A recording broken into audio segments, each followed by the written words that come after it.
अरे भाई मान ली आपकी बात कि जो भगवान बुद्ध है वो विष्णु के 9वें अवतार हैं, मान ली, आपने कह दी, मैंने मान ली।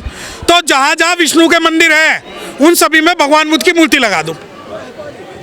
लगा सकते हो? चिट भी अपनी, पट भी अपनी, मीठा मीठा गप गप, फिक्का फिक्का तू तू।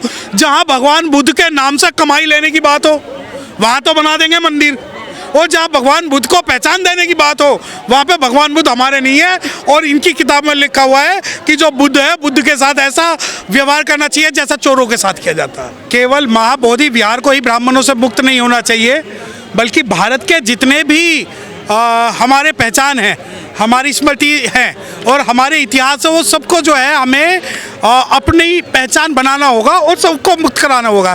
क्योंकि यहाँ सवाल केवल बोध विहार का नहीं है। आप ये देखिए कि सातवीं स्तूप में भी यही बात है, उसके अलावा जो है राजगीर पर्वत पे भी ये बात है, और जितने भी 84,000 स्तूप है उन सभी पे कहीं ना कहीं उन्होंने रूप को बिखेर कर, अब जैसे महाराष्ट्र के अंदर बहुत सारी लेनी है, उन सभी लेनियों के अंदर जो है इन्होंने कब्जा कर लिया है। अब सवाल ये है कि क्या भारत के अंदर हमें एक मिशन मूवमेंट बौद्ध विहार को लेके चलाना पड़ेगा या अपनी पहचान को लेके चलाना पड़ेगा? मैं खुल के एक बात आपके माध्यम से कह सकता हूँ कि मुझे ज़रूरत नहीं है किसी भी बौद्ध विहार को ब्राह्मण मुक्त कराने की। क्यों? क्योंकि हमें पूरे भारत को बौद्ध में बनाना है। भारत में जो सम्राट अशोक के 84,000 स्तूप थे, जितने हमारे पहचान थे, जितनी हमारी इतिहास है, अब आप ये देखिए बहुत सारे जो शंकराचार्य पीठ है वो कहीं ना कहीं बुद्धिस्ट से रिलेटेड है।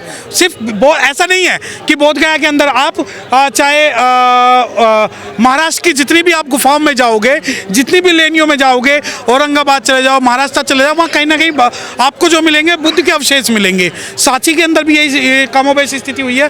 तो मैंने ये क्यों कहा कि मुझे ज़रूरत नहीं है। तो इस आंदोलन के पीछे क्या कोई साजिश है? हाँ बिल्कुल बिल्कुल बिल्कुल। देखिए ये साजिश क्या है, एक महाबोधि टेम्पल एक्ट बना हुआ है, उस हाँ एक महाबोधि टेम्पल एक्ट बना हुआ है। उस महाबोधि टेम्पल एक्ट के अंदर में 2 बुद्धिस्ट होंगे, 4 बुद्धिस्ट होंगे, 4 ब्राह्मण होंगे, और उनका जो वो डीएम होगा। डीएम कौन होगा? हिंदू नहीं, डीएम होगा सरकार का आदमी, लेकिन हिंदू होगा नहीं। हाँ अच्छा, ये देखिए, मैं सबसे पहले तो मैंने आपको कहा कि सरकार का आदमी। अब सरकार के आदमी की क्या प्रमुखता होगी कि जो 4 नॉन बुद्धिस्ट है उनके साथ मिलकर अपना फैसला कराना।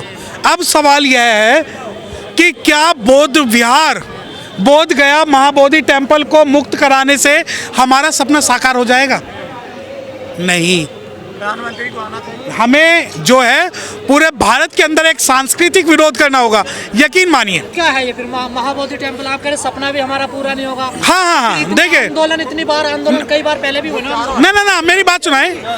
आप जब इस आंदोलन की बात करते हैं ना, यही तो हमारी सबसे बड़ी कमी है। हमें पूरे भारत के अंदर एक राष्ट्रीय आंदोलन चाहिए अपने बौद्ध विहारों को, बौद्ध प्रतीकों को मुक्त कराने के लिए। अब आप कहते हैं नहीं सिर्फ बौद्ध विहार को मुक्त कराओ, नहीं, मैं तो महाराष्ट्र के अंदर जितनी हमारी लेनियां हैं उन्हें भी मुक्त कराएंगे, मध्य प्रदेश के अंदर जितने हमारे बौद्ध विहार हैं या बौद्ध प्रतीक हैं उन्हें भी मुक्त कराएंगे, उत्तर प्रदेश के अंदर हमारे जितने भी भगवान बुद्ध से रिलेटेड प्रतीक हैं उन्हें भी मुक्त कराएंगे। अब ये पूरे भारत के अंदर आंदोलन ना हो जाए, इसीलिए इसे सीमित किया जा रहा है कि इस आंदोलन को सिर्फ और सिर्फ बोध गया महाबोधि टेम्पल तक सीमित कर दिया जाए। तो आने लगा ना, जो आप कह रहे हैं कि सभी को करवाइए। ना देखिए, एक बात सुनो, बुरा जो ढूंढन मैं गया तो बुरा ना मिलिया कोई, जो तन झाका अपना तो मुझसे बुरा ना कोई। मुझे मेरे पास 10,000 रुपये आ जाएं आज, मैं कुंभ नहाने भी चला जाऊंगा, मैं होली भी खेल लूंगा, मैं दीपदान उत्सव भी बना लूंगा, मैं वो रक्षाबंधन भी बना लूंगा।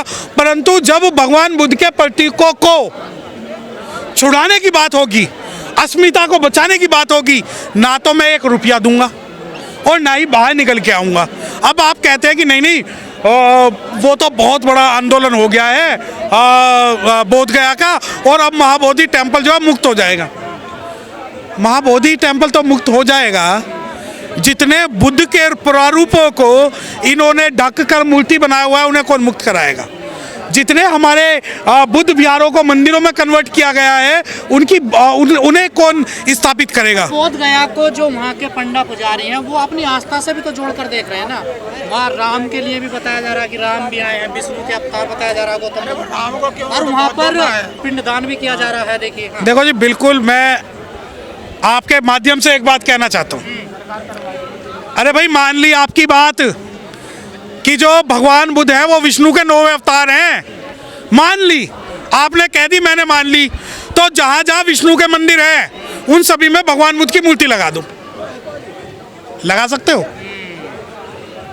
फिर दोबारा बोल देता हूं कि अगर आप कहते हो कि भगवान बुद्ध जो विष्णु के 9वें अवतार हैं, तो जितने भी तुम्हारे भारत के अंदर मंदिर हैं उन सब में जो भगवान बुद्ध की मूर्ति लगा दो, हम लड़ाई लड़ना ही बंद कर देंगे। चिट भी अपनी, पट भी अपनी, मीठा मीठा गप गप, फिक्का फिक्का तू तू। जहां भगवान बुद्ध के नाम से कमाई लेने की बात हो वहां तो बना देंगे मंदिर, और जहां भगवान बुद्ध को पहचान देने की बात हो वहां पे भगवान बुद्ध हमारे नहीं है। और इनकी किताब में लिखा हुआ है कि जो बुद्ध है, बुद्ध के साथ ऐसा व्यवहार करना चाहिए जैसा चोरों के साथ किया जाता है। तो क्या चंदे का मामला है? अरे ये आप जैसे पत्रकार अगर ये सवाल करते हैं तो मेरी बुद्धि खराब हो जाती है। ये सिर्फ मामला ही पैसे का है। बौद्ध विहार के अंदर अरबों रुपए का चंदा जो है पूरी दुनिया से आता है। दुनिया की लगभग 50 कंट्रियां हैं जो अरबों रुपया वहां देती है, और वो पैसा किसके पेट में जाता है? उनके पेट में जाता है। अब क्या होगा वहां पर? देखिए, अब जितने मैं बता रहा हूँ, आप दिल्ली के अंदर की बात हो, उत्तर प्रदेश के अंदर की बात हो, बिहार की बात हो, मध्य प्रदेश की बात हो, यहाँ पर बहुत सारे बौद्ध प्रतीक है। जहाँ पर चंदा नहीं आता वहाँ पर क्लेम नहीं करेंगे। एक जगह है सारू मारू, बुद्धनी, मध्य प्रदेश के अंदर वहाँ ये क्लेम नहीं करेंगे क्योंकि वहाँ पर चंदा नहीं आ रहा। तो जहाँ जहाँ चंदे की लड़ाई है, अब बहुत सारे मंदिर है जहाँ पर भगवान बुद्ध के, अब देखिए मैं आपको एक पहचान बताता हूँ। जिस भी मूर्ति के सर पर वो लगा हो मुकुट, और जिस भी मूर्ति ने कपड़े पहने हो और श्रृंगार हो, वो सारी की सारी बुद्ध के प्रारूप है और बुद्ध की ही मूर्ति है। 5 पांडव भी तो बना रखे उन्होंने। ना, अरे पांडव भाई, मुझे एक बात बता दो, पूरे भारत का एक स्टेट ऐसा बता दो जहां पांडवों का लक्षागृह ना हो, पांडवों की मूर्ति ना हो, और जहां हनुमान का पैर ना हो, और जहां ज्ञातवास ना हो। पूरे भारत में से एक स्टेट बता दो, उसी दिन जो कहोगे मैं वो करूंगा। पर इस आंदोलन को लेकर एक चीज देखने को मिल रही है कि बौद्ध भिक्षु भी 2 भागों में बट गए इसमें। अरे यार देखो, एक कंट्रोवर्शियल आपके सामने बयान दे रहा हूं, और बीइंग अम्बेडकराइट होने के नाते बयान दे रहा हूं। वो बयान सुन लीजिए। ना तो मैं हीनयानी हूं, ना मैं महायानी हूं, मैं भीमयानी हूं। भीमयानी मतलब जो बाबा साहब डॉक्टर भीमराव अम्बेडकर साहब के बुद्धिज्म को मानता है। अब जो भगवान बुद्ध के, जो बाबा साहब के बुद्धिज्म को मानता है, उसका जो पहला जो टारगेट है वो 22 प्रतिज्ञा है, पंचशील नहीं है। मेरे लिए पंचशील सेकेंडरी आएंगे। अब जो बुद्धिस्ट है वो 2 भागों में बटे। 2 भागों में कौन से बटे? हीनयानी और महायानी। अरे भीमयानी नहीं बटा। भीमयानी तो कश्मीर से कन्याकुमारी और कच्छ से कोहिमा तक। अगर वो ये कहता है कि मैं ब्रह्मा विष्णु महेश को नहीं मानूंगा तो नहीं मानूंगा। तो इस बोध गया के आंदोलन का क्या होगा? देखिए मैं आज आपके माध्यम से मैं मेरा पूरा तन मन धन से मेरा समर्थन है बोध गया के आंदोलन को।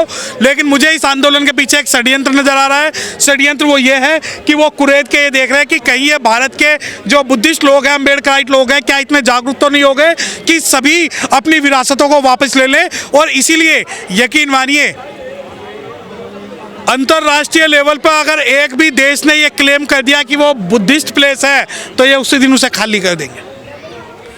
और अंतर्राष्ट्रीय लेवल पे जो चंदे का हड़पने का काम जो राज्य सरकार मेंबर्स के माध्यम से कर रही है, ये सिर्फ उसी की एक नूरा कुश्ती है। जगह की खोज भी तो एक विदेशी ने की थी, क्या नाम था उनका? हाँ, लॉर्ड कनिंघम। हाँ, उन्होंने नहीं देखिए उन्होंने जो भगवान बुद्ध को द लाइट ऑफ एशिया जब उन्होंने किताब लिखी, ऐसा नहीं है। भगवान बुद्ध जो है भारत के अंदर जब उनका इतिहास रहा है, बाबा साहब डॉक्टर भीमराव अम्बेडकर साहब ने भी लॉर्ड कनिंघम के बाद में जो है इस इतिहास को पुनर्जीवित किया। और ये जो जगह है ये काफ़ी पुरानी है। ऐसा नहीं है कि यहाँ ये बिल्कुल ही लुप्त हो गई थी। ये बात सही है, ऐतिहासिक रूप से जो लॉर्ड है उन्होंने इस बात को लिपिबद्ध किया था।